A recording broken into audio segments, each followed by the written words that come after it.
susunod naman po,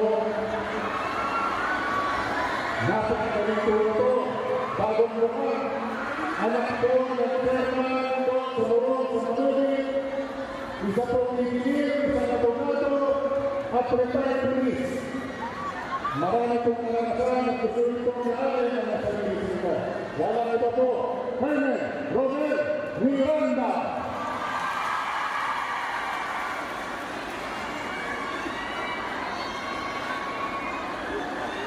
At ang susunod naman po, kilala na po, ang Batman ng Tondo, ang Bubol ng Tondo, isa pong magaling na negosyante at nagtagumpay sa kanyang pagka-negosyante.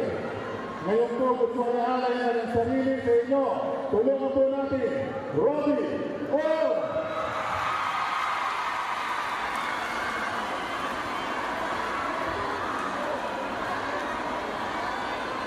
Ang sunod naman po,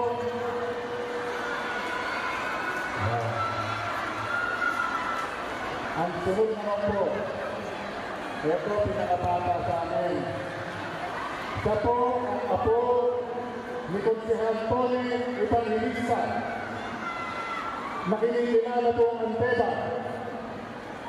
Nandito batang-bata, gusto rin po ang panahon para sa inyo para makatulong sa sundo. Walang iba po, Nico Evangelista.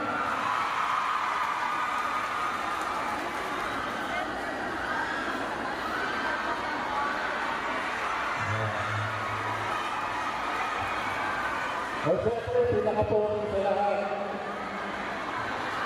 Pinakapoging sa akin ito. Ang nangunguna.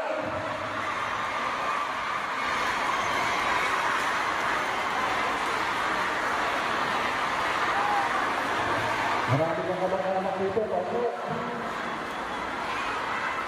Ang Tondero ng Tondo. Nakakasama po ng amang si Bill Lopez. Napakabuti po at maraming natutulungan. Tulungan po natin walang iba po. Konsehal Edward Paz.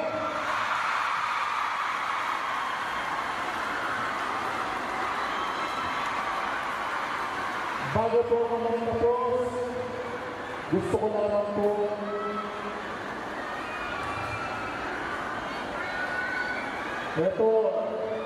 itong tao na ito, alam naman natin na nagmamahal sa inyo noong paman. Siya po ay muling babalik at sigurado na po yan. Siya po ay muling tutulong sa inyo at ibabalik po ang servisyo Isko Moreno.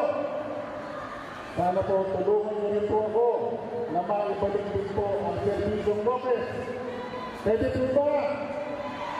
Game na ba kayo? Tulungan po natin. Jorge Isko Moreno.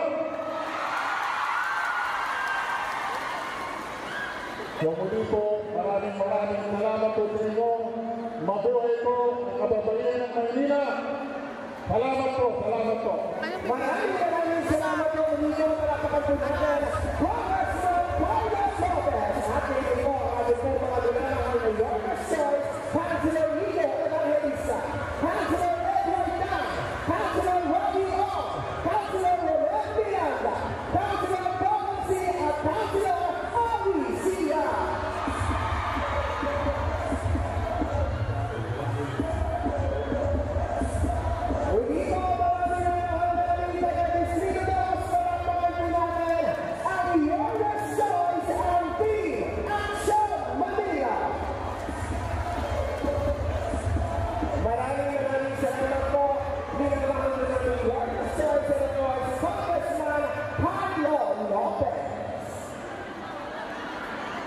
At sa mga tagakanaw po ito, ang susunod naman po tagapagsalita. Pero bago yan, nakamilamahal po namin kapapaihan ng Manila.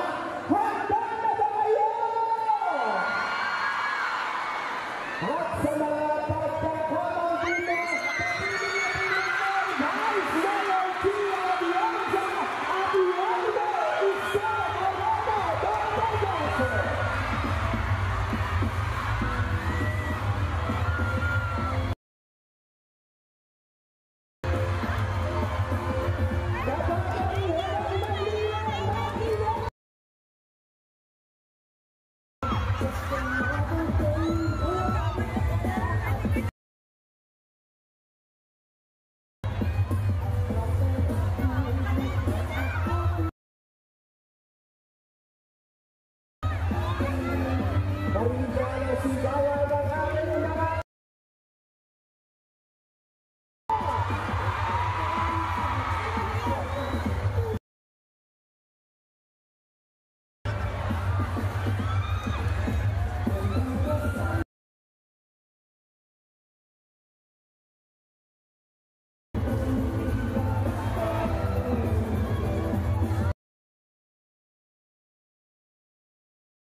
kitang-kita ang nananatili ang ating mga kapatid ng Manila sa pagdalan ng Pilipinas ng liwanag at magbabalik ng glory ng ating lungsod. Hindi mo na pagkakatulanan Vice Mayor G. Atienza Atienza Isko Moreno Bonodoso.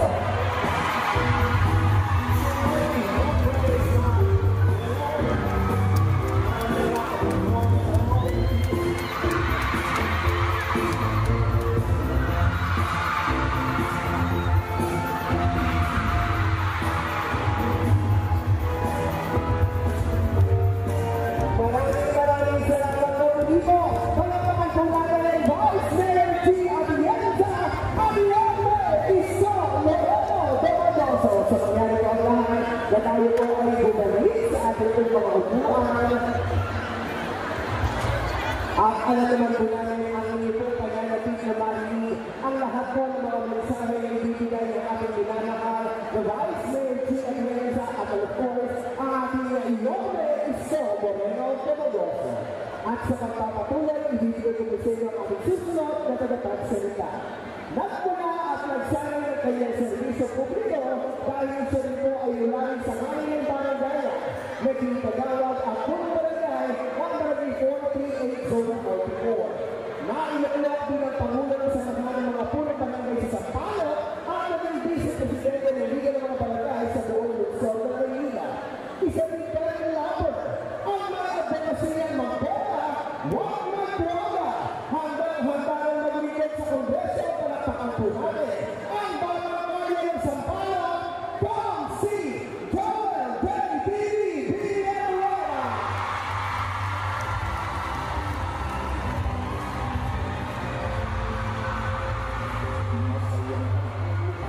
Sa barangay, Magandang hapon po sa inyo lahat. Palakpakan natin ang kababaihan ng Manila.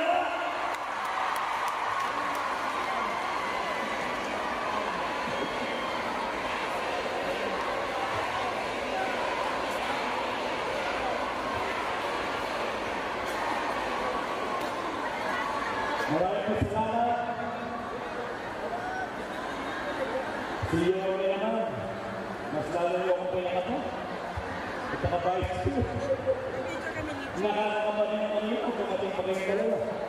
Unang-una, nagpapasalamat po ako sa ating alkalde at kanyang may bahay, ang Doy Atienza at Mayor Lito Atienza.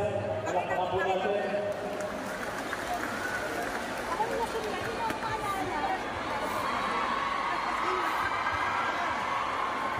Alam po ninyo, kanina, pagpasok ko, may sumalubong sa akin. Sabi sa akin, agad-agad po ako. Konsi KTV, totoo pa na ang ituhang congressman ng ating distrito. Meron nag-chat naman sa akin. Ang sabi niya sa akin, KTV, yung pinay-buhay ng mga maraming ng congressman, yung bang ginagawa ng kasalukuyang congressman, na ngayon ay umuulan sa ating distrito. Ahis, akat, national assistance, scholarship, tupad. Yung bang mga yun ay ipagpapatuloy at gagawin mo dahil isa lang yung nagtanong, sasagutin ko na po kayo naman ng 24 pag nangyayari sa KTV na pagkakataon. Lahat po yun, itutuloy, KTV, ano yan?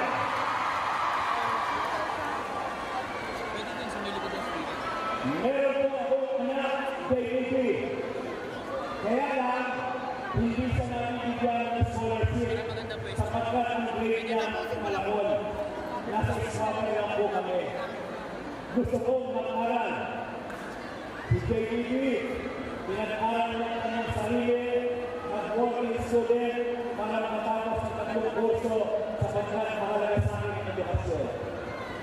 Ang sagot ko sa nagtanong sa akin, kapag nabigyan sa KTV na pagkakataon, kung ako nga pinag-aral ng sarili ko, kung ako'y magiging congressman pagdating ng panahon. Kahit palakon, basta mahirap at gustong mag-aral, bibigyan ng pagkakataon ng KTV na kapag-aral